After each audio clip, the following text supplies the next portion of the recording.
This episode is made possible by NetSuite by Oracle and Brex, the AI-powered spend platform. Hi, this is Josh Siegel, CFO of CyberArk, and you are listening to the CFO Thought Leader Podcast. This is episode 965. Think of it as like, when you wallpaper and you can't be bothered to take the old wallpaper off, so you just put more wallpaper over the top. When you get to that next phase of growth where let's take a system as an example, your current system is no longer correct to support your next phase, it's no longer scalable, the tough decision is to kind of pull it out and start again. The easier decision is to kind of add something into it and fill a crack and hope that kind of holds together.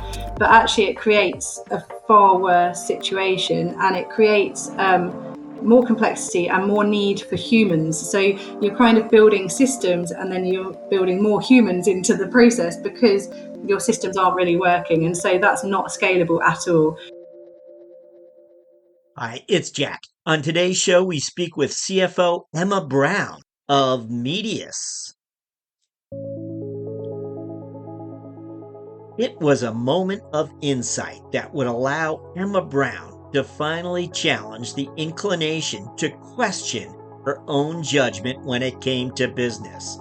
As is often the case, Brown's moment of insight occurred in a high-pressure situation. In her case, a turnaround. Years ago, Brown took on a turnaround assignment, faced with poor financial visibility and the need to prevent a liquidity crisis. Brown championed her company's finance team to take a radical approach, stripping everything back to basics. She delved into the fundamental aspects of cash flow, bank statements, and working capital. By demonstrating how complexity undermines processes, systems, and structures, Emma Brown came to the realization that if something seems too complicated, it probably is. You'll hear that story and much more on today's episode. We'll begin after this. CFOs and controllers, does expense management feel like a necessary evil? It's time to switch to Brex. Brex automates and accelerates spend management with easy-to-use corporate cards, travel, expense management, and bill pay, all on one AI-powered platform. Brex makes it easy to boost efficiency and compliance enterprise-wide and free up your managers, employees, and accounting team for higher impact work. Top companies from startups to enterprises are using Brex to automate manual work and transform their finance operations. We're talking DoorDash, Robinhood, Airtable, and countless other industry leaders. Ready to join them?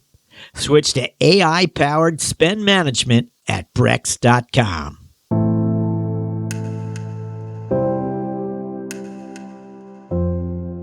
Hello, we're speaking with Emma Brown, CFO of Medius. Emma, welcome. Hello, good to be here. Thanks for joining us, Emma. As always, we're going to begin by asking you to look back for us. And what we're looking for are those experiences you feel, made a difference and helped you develop the skills you needed to become a finance leader. What would you share with us? Sure, yeah. So like many, I'm sure, of other CFOs, I started my career in a chartered background. So I started in audit.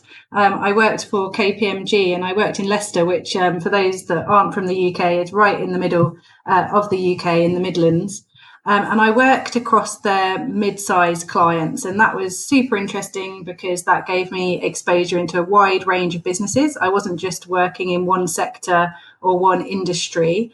And it also gave me the ability to quickly get stuck into the whole end-to-end business. So when I would go to some KPMG conferences with some colleagues who were working on much larger clients down in London, for example, I would find that after their first year of working in audit, they were still only auditing fixed assets. Whereas by that stage, working in the smaller clients, I had got a real good end-to-end grasp of all of the aspects of the balance sheet and P&L. It enabled me to really understand those businesses and get stuck into them rather than sort of focusing purely on just the audit work. So It gave me an interest into that sort of size of business, and an understanding of some of the kind of challenges and opportunities of, sort of those fast growing SME to mid-sized businesses. I also got to manage teams quite early on in my career because of the nature of the work in that office, and just the fact there were fewer managers and so forth. And I think that really helped to kind of hone my skills in terms of leadership and team and project management. And I was really, really fortunate that after I qualified, it had been an ambition of mine to go and work overseas. I had actually been backpacking to Australia and all around the world before I went to university. And I was really desperate to go back and experience kind of life on the beach back in Sydney. And so once I'd finished up with my chartered accountancy exams, off I went to Australia, and I worked for BDO and EY in Sydney in similar sized businesses there in terms of auditing them. But I think, my love affair with kind of the fast growth mid-sized businesses had well and truly started, and I wanted to experience life on the other side of the fence. And I went and joined a high growth tech company, which was a listed business called Altium, at a stage where it was kind of just entering the ASX 200, super exciting, growing at kind of 30% a year. And I was part of that, I suppose, maturing of the business from a financial management perspective. And what I learned there from other leaders that I worked for and with, both in Australia and some of them were based in the US, was really how a company can evolve and change over time, and how finance can really drive some of that transformation. And so as I moved through my career into a couple of other roles as finance manager, financial controller, I was always drawn to those businesses that were going through that growth and going through some kind of transformation. And I think being involved and really driving some of those digital transformation projects helped me to become kind of the CFO and leader that I am today, and ultimately led me in the end to Medius, which is an AP automation software and part of that kind of digital transformation of the office of the CFO and the business more generally. And those digital transformation projects that I was involved with at some of the companies I worked for, which would be, implementation of a new ERP, implementation of a CRM, really gave me an understanding of end to end across the business, what all of the different functions do, not just finance, how processes start and finish, and they pass through, finance, or they end in the finance function in a lot of cases, to see, well, where are the challenges and opportunities within a business in terms of how it actually operates. And so my role has evolved over the years from a pure kind of financial controller type role into CFO, COO, and looking at kind of optimizing the business from end to end, and really executing results rather than just kind of measuring them and reporting on them. So those are the kind of key experiences that have led me, to where I am. Well, thank you for a nice overview. Just curious, the size firms, as you look back prior to Medius, the typical size firm, did they vary very much, or were there really a particular weight class that they shared? Yeah, they really shared that kind of 100 to 200 million of turnover, USD I'm talking about, and probably sort of 250 to 750 employees. So that was the kind of size bracket of what I was auditing, but also what I've then worked in subsequently. And their capital structure, were they private equity backed, or were they, some of them, just privately held by the founders? Yeah, there was one listed business, and then the others, and then there was one that was actually a not-for-profit, which is a slightly different, experience, but really gave me a lot of hands-on operational transformation experience. And then the others that have all been private equity owned. Yeah, can you tell us? I mean, when you stepped into a role within these types of companies, did it matter to you whether it was private equity backed, or did you? What were the characteristics of the company that you thought it would be a good match? And so I think I've learned a lot about this during my career. So my first step out of audit was into a listed business, and I thought I need to go into a listed business because that's what you do. And I think actually being in a listed business was a slight hindrance in a high growth environment, because we were reporting quarterly to shareholders, investors, their analysts, who had, a kind of limited real understanding of the business, but also had certain expectations about how that business should perform, which may actually limit, the reinvestment in the business of profit in order to drive further growth. So anyone can make earnings per share kind of look a certain way, but it might mean that you're not making longer term value accretive decisions for the business just in order to meet those kind of shareholder expectations. And you kind of get swayed by what the stock market's saying versus what's actually best longer term for the business. So I think I definitely felt that when I was at Altium in terms of some of the things we were doing for the sake of earnings per share rather than for the sake of longer term, growth. When I went then next into a not-for-profit environment, which was sort of a knee-jerk reaction to being in that kind of listed business, I found almost the opposite, where there wasn't enough focus on kind of profitability and growth. There was a lot of focus on reinvestment, and you would hope that that would be to drive, the really the mission of the business. And I would say the intent was there, but there wasn't enough focus in terms of optimization. And so I brought with me a lot of that, and they intentionally hired a finance manager from a commercial background to bring that into the business.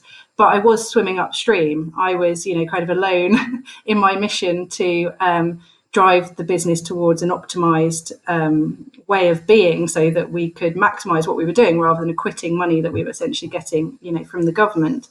And the CFO that I reported to in that role actually said to me, you're kind of in the wrong environment. Like, you want to make businesses the best that they can possibly be, and you need to be on a team of people that are trying to do the same thing. And she was from a private equity background originally, and she suggested that that might be a good environment for me, and I took her advice. And so the next role that I went into was initially financial controller and then later promoted to finance director. In a private equity-backed technology business, and I found my place in the world, I think, with that structure, because it's very kind of black and white to me in a way. The private equity fund invests in the business. They have a certain investment thesis. You set a strategy. You know that in kind of 3 to 5 years' time, there's going to be a value realization.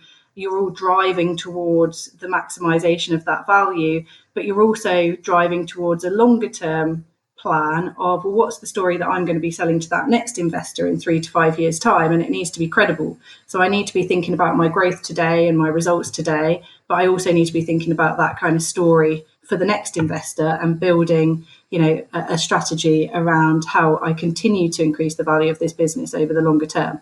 And that's what I really love. And so the last 3 roles that I've had have all been in private equity owned businesses. And I don't think that I would change from that now.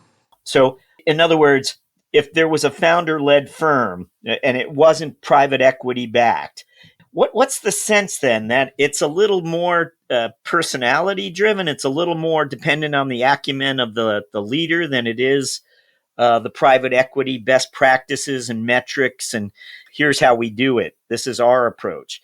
Am I, saying something that you relate to or no? Probably not so much. I think it would come down to the founder in terms of if the founder's ambition was to continue to grow the business and then exit it to private equity or exit it somewhere else, then, and I was aligned with, where they wanted to go, and I felt like I could add value to where they wanted to go, then I absolutely would do that. And in fact, one of the businesses that I was in was minority invested into by private equity and still majority owned by a founder. And I was brought in to kind of support, the fact that he now needed to deal with a private equity board, but also to support setting the strategy and really taking that business through to the next exit event along with the founder. That was a much greater personality need.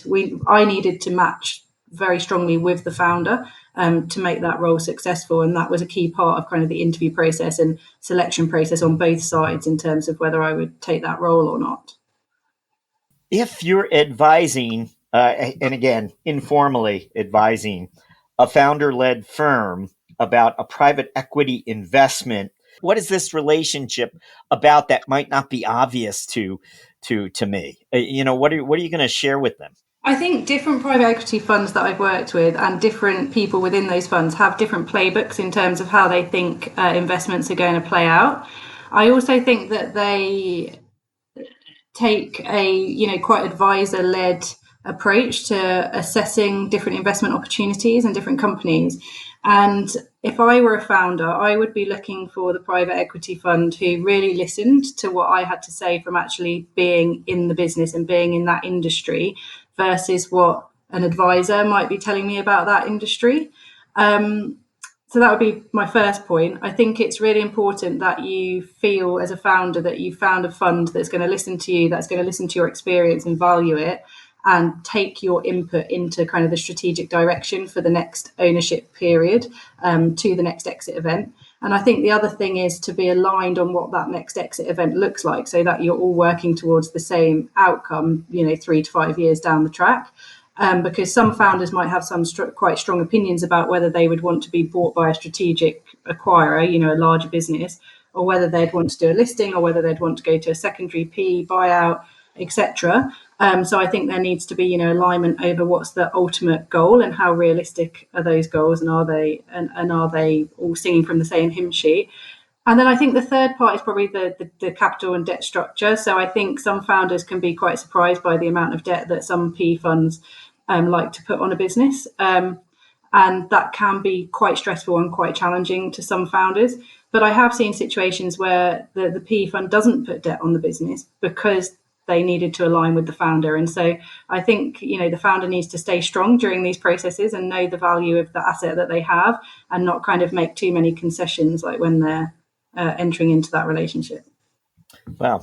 All of what you just shared with us comes from having done this a number of times and stepped into senior finance roles in these mid-sized firms with different ownership structures, but largely private equity. How am I doing? Am I Yeah, that's correct? correct. Yeah. Yeah.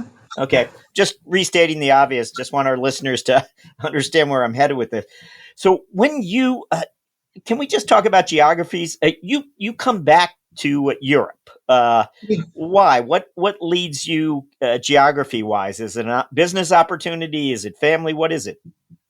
Yeah, so when we initially went to Australia, I went with my partner, who's now my husband, and we thought we'd be there for sort of 2 to 3 years, and we ended up staying there for 10 years. So I guess we'd already overstayed our plans. We had 2 kids whilst we were over there. We were having a great time, but, COVID hit, and I think COVID was part of the thing that made us feel even further away than we actually were. Having 2 young children makes you feel very far away. Yeah. And I think you just when and we'd run our course with it, and we really wanted to come back to our roots, in terms of giving our kids, that childhood, being closer to Europe. I think the business opportunities certainly played a part in terms of exposure to a wider number of PE funds, lots of different businesses, proximity to Europe, closer ties to kind of the US. And there were just loads of exciting opportunities and lots of family reasons to do it. Can I ask? And we're about to ask you about Medius, and we're curious whether was it a. We always are curious whether there was a recruiter involved or whether it was a network placement. How would you characterize it? How did you come upon Medius? And then we'll ask you about this company.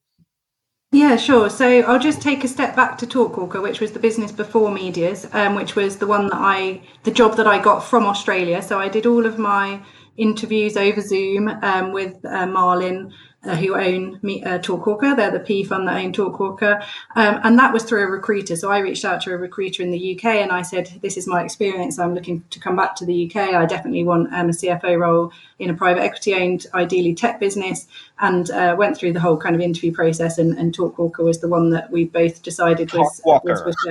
What's the nature of the business? So they do consumer intelligence and social listening. So like an AI-driven platform. Again, it's around 100 million revenue. It's 500 or so employees. Originally founded in Luxembourg and has grown globally. Like a real sort of Luxembourgish success story. And Marlin have owned it for a number of years, and it was kind of getting towards the end of that investment cycle. But there was some let's say optimization that needed to be done, and that's I like the transformation side, and there was a bit that needed to be done. And so I joined that business in October last year, when I returned to the UK. So it's really the PE firm or Marlin, which is the common thread here. I guess what had happened is we'd got to a place with Talkwalker where a transformation was largely complete, and there was somebody in my team who I was able to support to move into an acting CFO role, and Marlin had a gap in another portfolio company that needed to be filled with a similar skill set to mine. And so that was where the opportunity came from. And I remain still on the Talkwalker board to support them in that capacity whilst I've taken over the CFO role at Medius. And did Marlin invest in your previous company back in Sydney, or? No, that was a completely separate relationship. I only came to know of Marlin through the recruiter that recruited me back to the UK, basically, at the time that I wanted to come back. But my prior roles, my first CFO role was through an executive coach that I had. So that was more of a relationship based role as well. And that was in Sydney. So I've used recruiters kind of, I'd say 50% of the time, and then it's been relationships 50% of the time over my career. Can you take a minute and tell us about your decision to get an executive coach and the role the coach played for you in your career, you feel? I certainly would recommend to anyone to have an executive coach when you're in that position, either one rung below the CFO or stepping into a CFO or executive role for the first time. I started working with an executive coach for the first time when I was in Sydney, when I was in the finance director position. So I was reporting to a CFO at that stage, but I was having increased amount of interaction with the board and the private equity investors. I was having, some trouble with some of the relationships, I suppose, with the executive team not being an exact member of the executive team, but still being required to fulfill a lot of the roles of an executive team member. And so she was really able to help me with those team dynamics and to really work through how I could approach some of the more challenging kind of personality and relationship factors, which I think is something that, there's a lot of advice out there for finance professionals in terms of technical support and so forth. But on the relationship and some of the team dynamic side, it's really quite challenging. And it comes down to your personality, their personality. And that's where I found an executive coach to be incredibly helpful. And when I moved back to the UK, one of the first things I did was to go and find an executive coach to work with here as well. And I have done, and she's also fantastic and has really helped me, significantly over the last 12 months since I've been back in the UK. Excellent. Well, thank you for that. Right now, we'd like to move to our business segment where we find out about Medius. Tell us about this company. What does it do and what are its offerings today? Yeah, sure. So Medius provides a holistic kind of software solution to manage the procure to pay process. So I'm sure most of the sort of finance listeners and CFOs will be very familiar with that process. We do it in an automated way using AI to basically ensure accuracy at every step of the procure to pay process and to make it much more optimized versus kind of a very manual or email led solution of POs and invoices and so forth that is usually done by companies who haven't gone through kind of the digital transformation to automate this process yet. So Medius itself has been around for quite a long time. So it was originally founded in Sweden in 2007, and it's grown now and it's got a very large customer base and processes over 200 billion of annual transaction spend through its various systems. So that level of kind of time and data has allowed it to develop really kind of like the smartest capture and AI tools in the market. So rather than just kind of streamlining your AP process, it really looks to eliminate some of those processes through AI. So depending on kind of the customer's comfort level in terms of using AI for some of these processes, it can be a fully autonomous AP process with no human interaction. And the accuracy rate of the kind of touchless invoice capture and the automatic approval of invoices and so on is 99.7%. So it's a super accurate system, probably more accurate than your kind of average AP clerk. It also incorporates a anti-fraud module. So it basically highlights to the CFO or the ultimate approver of the invoices and payments any invoice details, supplier details that require attention. So rather than your kind of traditional ERP, which will have an invoice routing system within it that basically routes every invoice for approval to somewhere, This only highlights to you the invoices that actually require approval because there's some kind of issue with it or change or something out of the ordinary with that supplier or that level of spend that creates a higher risk that needs you to look at it. So instead of a mindless kind of approve, which I think we're all guilty of kind of on the last day of the month or the last day before the payment run, you know that you're only being shown the invoices that you really need to pay attention to in order to make sure that you're really actually looking and really identifying what the issues are. So it's basically a fully configurable system. So the customer's level of comfort over AI adoption can drive kind of the level of automation, as I mentioned before. And what we find with customers is that as they use the system, they allow more and more and more of the autonomous processing as they get more comfortable that this is actually a lot more efficient and a lot more accurate than what they were doing before. Well, I'm going to interrupt because I'm looking for, as someone who's been involved in different transformations in the past, we're curious what the chapter that you can help Medius open might be. Clearly, your appointment, there was some intent behind it. What is the chapter you're helping open? I think there's a couple of things. So one is that I'm the customer. So it's amazing to come into a software company where I'm actually the customer. So I fully understand the product and I can really help in the product development. I've got a lot of experience of implementing various different ERPs and doing digital transformation. And so part of my job here, as well as being the CFO, is to help on the product development side to make sure that we're fully integrated into all of the systems, the customers' ERP systems that we need to be, but also to look at new use cases for our AI. So we're currently looking at how can AI assist somebody to learn everything that they need to know about that supplier and about that invoice without actually even ever having to open the invoice. And this was an idea that I spoke about in my interview for the job. And so it's really important to me to be part of that process. And I think that was definitely an attractive thing about me that made me successful in being brought in for this role. But the other part is that Medius has been growing very, very rapidly. And like any company that grows quickly, not every single step of the growth journey is kind of thought through in terms of how the business is organized, how it's operating, and the opportunities that it's pursuing versus the ones that it's not. So I think I've been brought in to really look at what is the strategy, where are we focusing our attention, how can we make sure that we're only going after the highest kind of ROI markets and the right things. How can we make sure that our product is completely scalable and we're staying ahead of the curve on AI and what our customers want from a digital transformation perspective? And also, how can we organize ourselves to make sure that we're scalable? So we are doing a new ERP system ourselves at Medius now that I'm driving.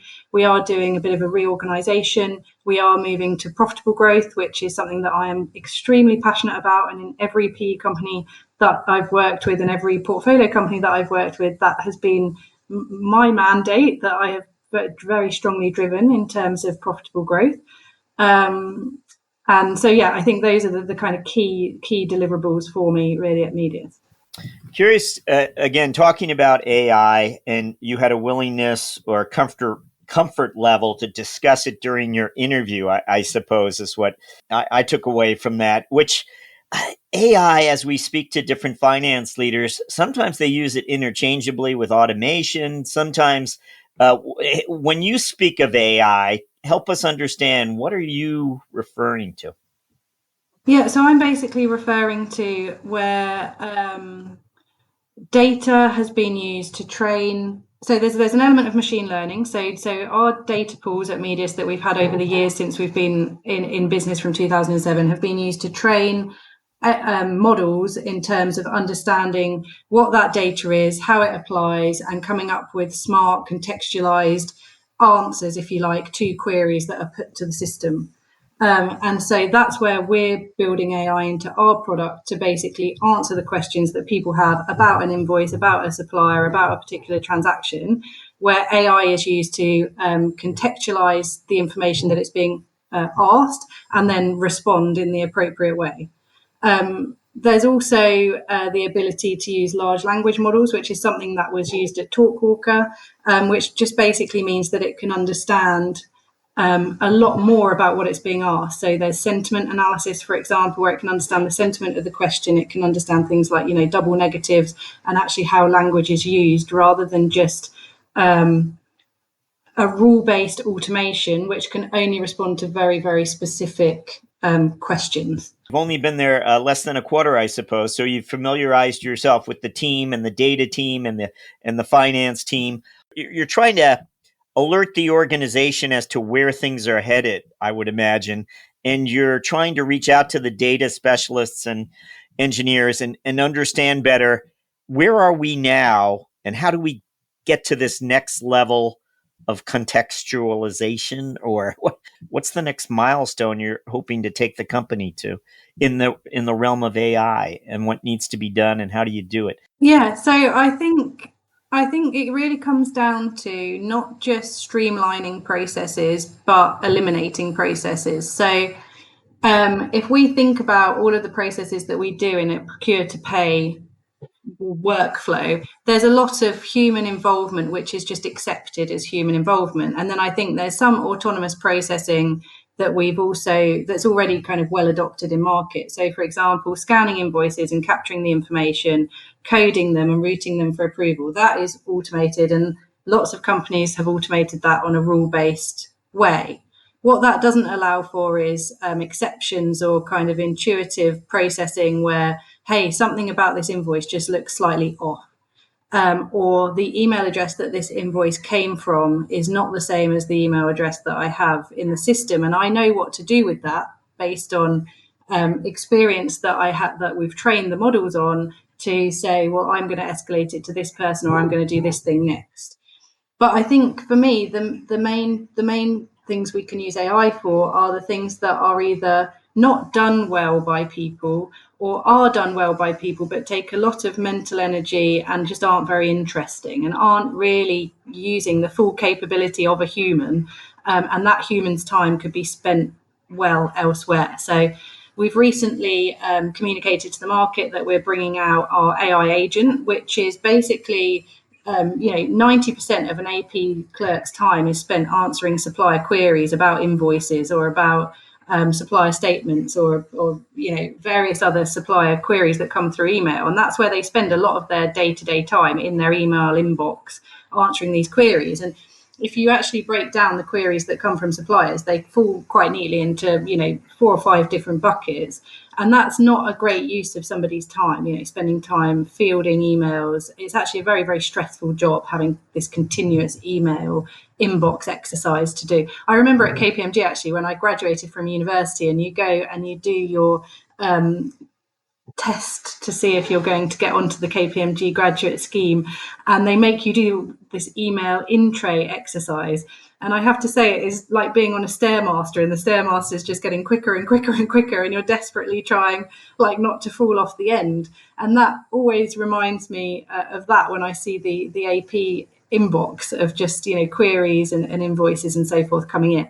So our AI agent is really designed to answer these queries. So it doesn't matter what language the supplier uses to ask the query. It doesn't matter if they write a whole load of other stuff and ask you the weather. It can pick out the salient parts of the email and then respond appropriately or escalate in a situation where there's something that doesn't seem right. So it's those sorts of things. So it's looking at what are the processes that we really want to eliminate from our day-to-day workload, and how can we use AI to do that. That's what we're aiming for at Medius. It's funny, just all of what you just shared, but times are changing, and you're sort of at that intersection. How does it come back to your finance world? Resource allocation in terms of what do we want to dedicate to our data talent, and what do we want to dedicate to? Can you translate it back to your day job? Yeah, so I think so I joined Medius in October, so only a couple of months ago, and it's the time of year, coming up to the year end, where we're setting the budgets and we're setting our plan for next year. And I think the first thing to do before setting a budget is to say, well, what do we actually want to achieve next year, and where do we want the business to be in 12 months' time? And we set our strategic objectives, and then we set our budget around that.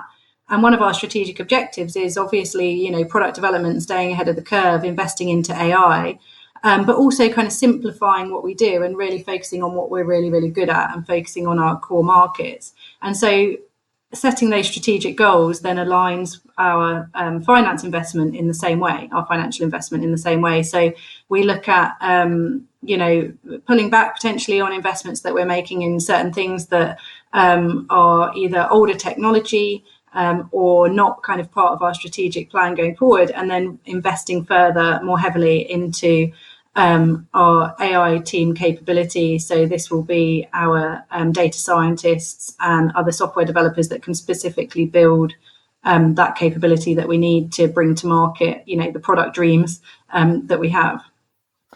Medius has grown through acquisitions in the past. Are acquisitions also part of the future here for the coming year?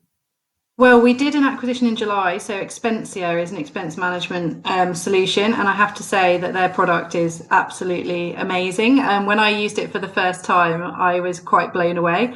So I have implemented a few different expense management solutions in my time over the years in other companies. And you accept a certain level of accuracy, and you're not expecting to be that impressed. When I did my expenses for the first time at Medius using Expensia, not long after I joined, it was absolutely seamless in terms of taking my crumpled taxi receipt and scanning it, and the level of accuracy and how it could deal with so many different things was quite mind-blowing. And then I also found that I didn't actually need crumpled taxi receipts anymore, because Expensia has its own cards whereby you just use the card and then it does all of your expense claiming for you. So I was like, wow, this is even better. So again, Expensia was a really well-aligned acquisition in terms of they've looked at a process and said, well, we could just make this process better by making the scanning better, or we could just eliminate the process entirely. And I was like, this is right on the money in terms of what we're trying to do. We haven't got anything else right on the horizon now in terms of acquisitions, but that's not to say that it's not something we would do, because we're always on the lookout for other exciting technology that becomes, that office of the CFO, and using AI across the whole, business of the CFO. But we're still, busy integrating Expensia and getting that out to our clients, getting our AP software out to Expensia's clients, and really, maximizing the value out of that acquisition. Okay, well, thank you for that. Sorry, we're running a little long. Entirely my fault. We'd like to ask you a finance strategic moment, and we're asking you to look back in time. Might have happened last week, might have been 10, 20 years ago, where you had a moment of strategic insight that led you to, I don't know, avoid a risk, pursue an opportunity. Don't know what it might be, but what comes to mind when we ask for a finance strategic moment? The most important realization or strategic moment that I've had in my career has been that if something seems too complicated, then it probably is. And I think that this can apply to everything. It can apply to processes, strategy, systems, org structure, decision making, kind of everything. And I think this realization is important because it gave me a lot of confidence. I'd previously feel like if there's something in the business that I'm not quite understanding, or something that I'm not getting across, that's my own shortcoming and I need to work harder to understand it. But actually, sometimes it is just too complicated. And I came to this realization when I was working in an extremely kind of high pressure situation. It was a turnaround situation. I'd recently joined the business. There was extremely poor visibility into the finances and cash flow. And I basically had to strip everything back that was being done in finance and go completely back to basics in terms of even looking at bank statements to understand what money is coming in, what money is going out, when's it going out. How much do we actually have in the bank? How many people do we have employed? When are they being paid? What supplier commitments do we have? And I literally had to build a cash flow from the ground up to identify how long we had until we breached covenants, and where we could pull levers to kind of avoid that sort of liquidity event. And that situation, that kind of burning platform, had all come about due to poor financial systems, reporting, forecasting, and creating, this huge gap between the expected performance of the business and the reality.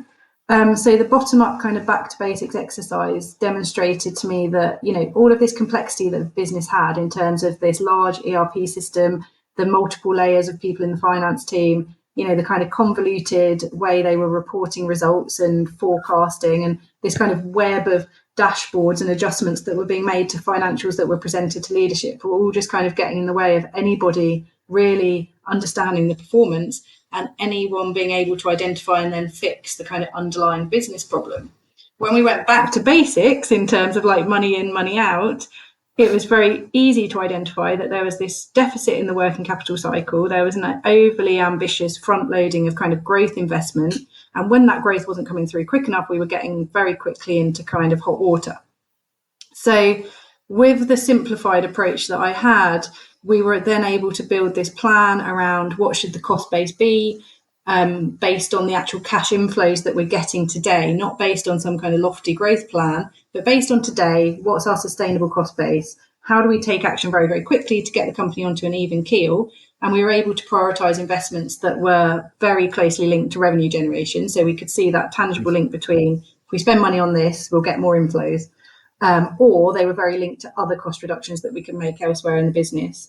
And that allowed myself and the management team to really see what's going to work to not only stabilize this business, but then grow it into the future.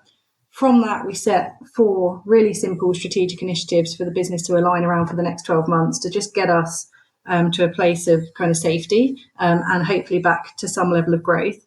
And actually what happened was those 4 initiatives were completely the right ones. They set us off on a profitable growth path.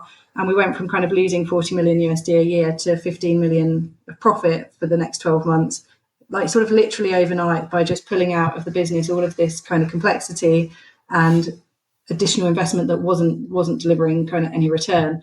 And since then, I've kind of employed that strategy in every business. I've come in, and instead of getting caught up in the complexity of everything that's being done today, I've taken a step back and thought, okay, let me just cut through the noise and see what are the 4 things that we should be doing to increase value in this business.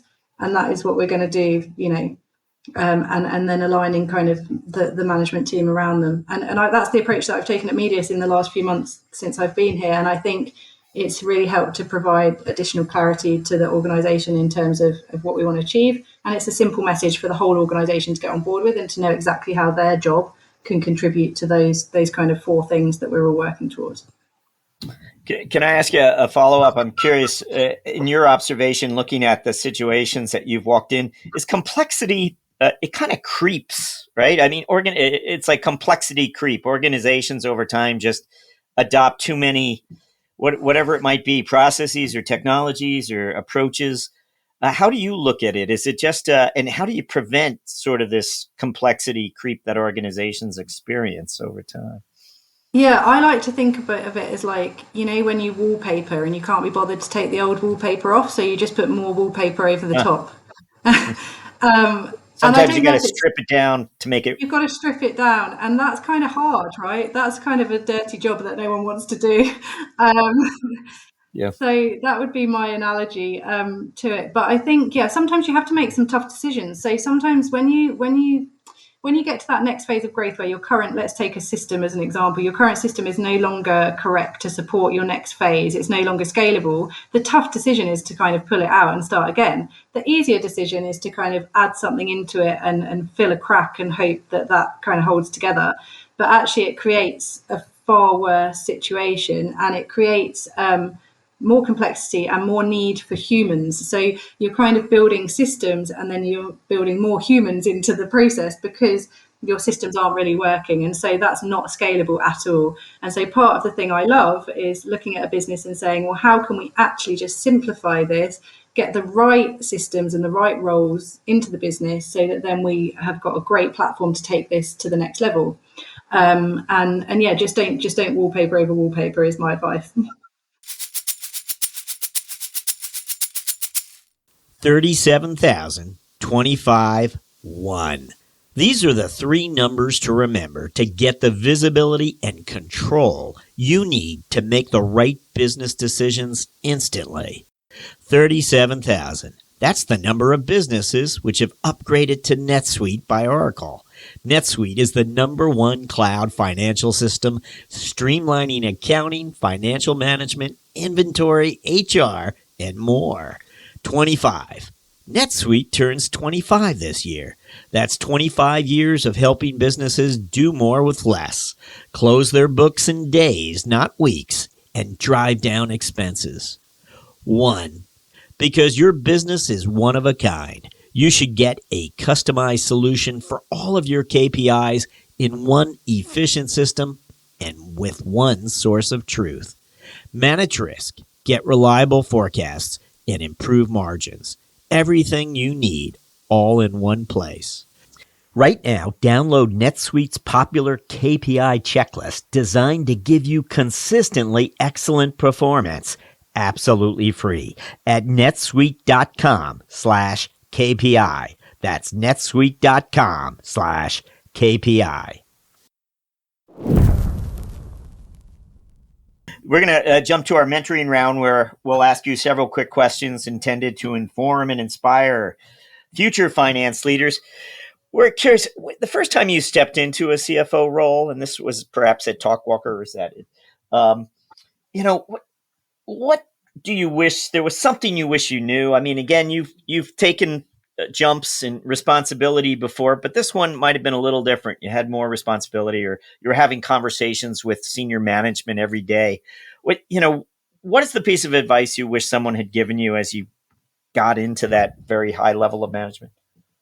Yeah, so I think one of the key differences with the CFO role versus sort of an FD or a controller or an FP&A role is the interaction that you have with the board. And it's kind of like a whole new dynamic that you probably haven't experienced, much before in your career. And I certainly hadn't had, the level of interaction with the board that you suddenly have when you step into the CFO role.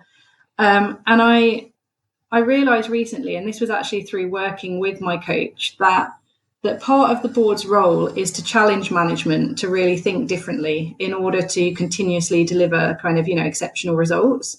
And I didn't really realize that was part of their role.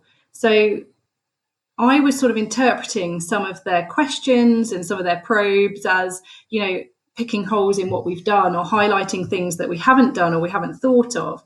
And I would feel, coming out of board meetings when I was earlier on in my CFO career that, I just haven't really, made the grade, because if I had, they wouldn't have had any feedback. Whereas actually I've learned that that's their role. Their role is to continually challenge. So I think, it can feel at the start like an exam that's impossible to pass every time you get in front of the board, because no matter how well you do, their job is to come up with something to keep pushing, the performance of the management team.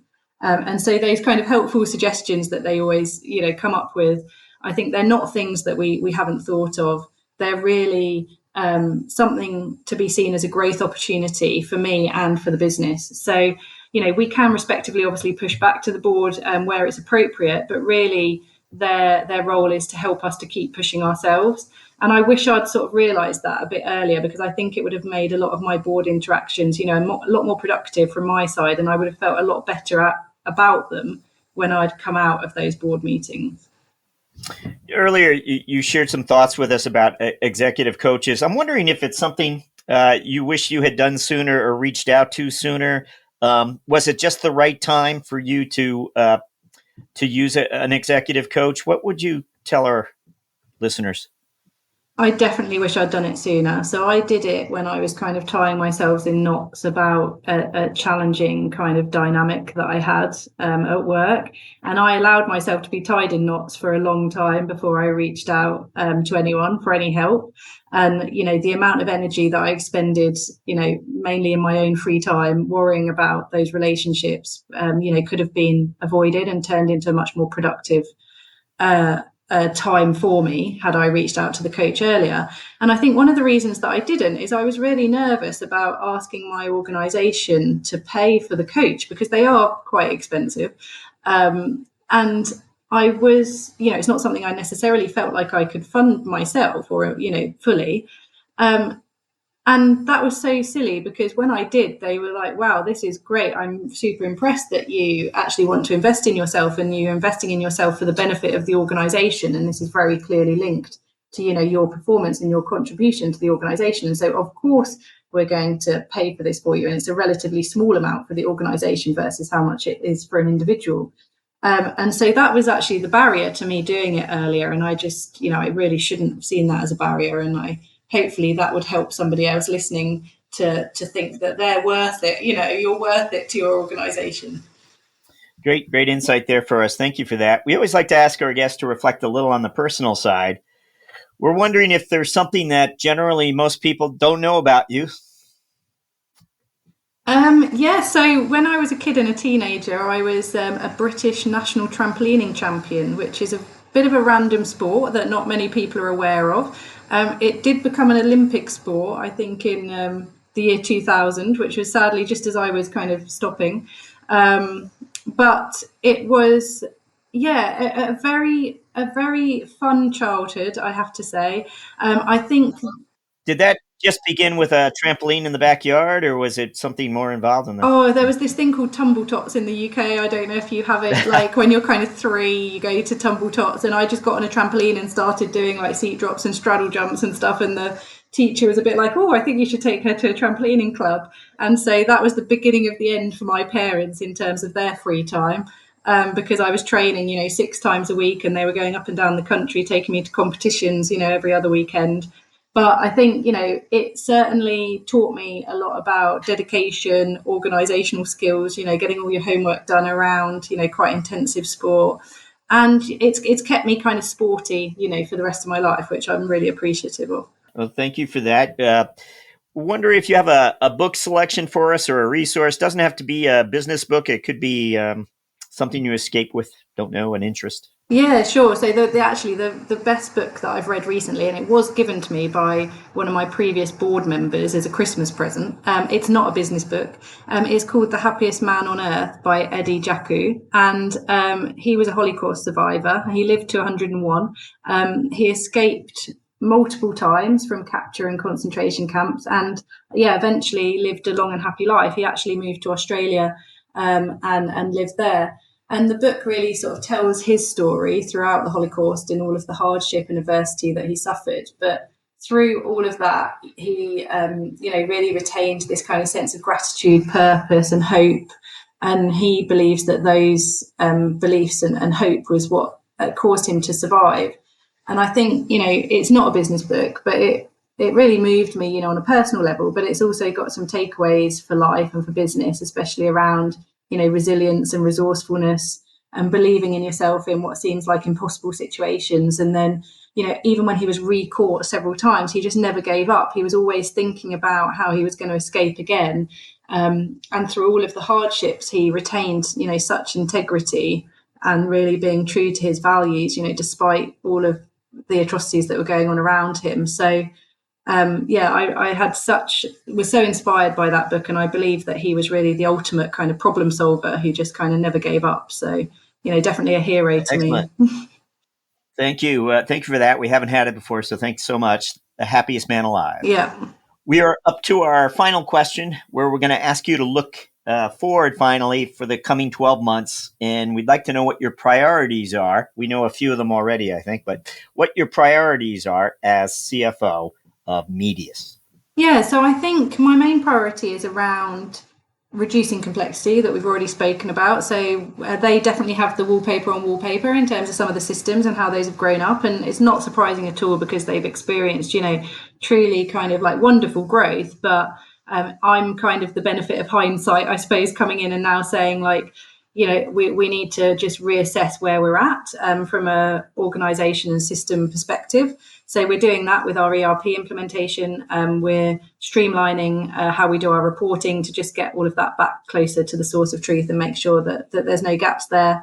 But then also we're very, very focused on really leading the way on AI for our customers, listening to our customers in terms of what's going to be useful for them and building out new ways of working for payments, expense management, and accounts payable. So I'm going to be involved in that, which is super exciting because it's the first time that I am the customer of the software of the company that I work for.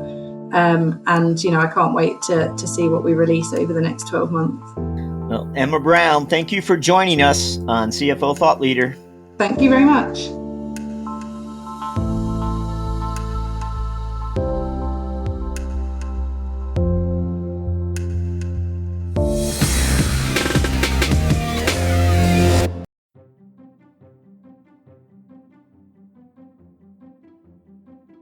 Hello, Thought Leader listeners. We hope 2024 is treating you well.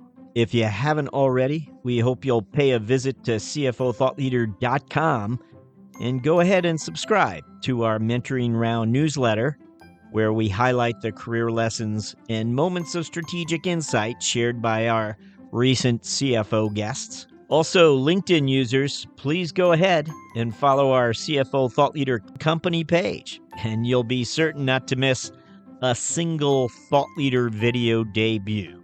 CFO Thought Leader, the #1 thought leadership platform exclusively for and by CFOs.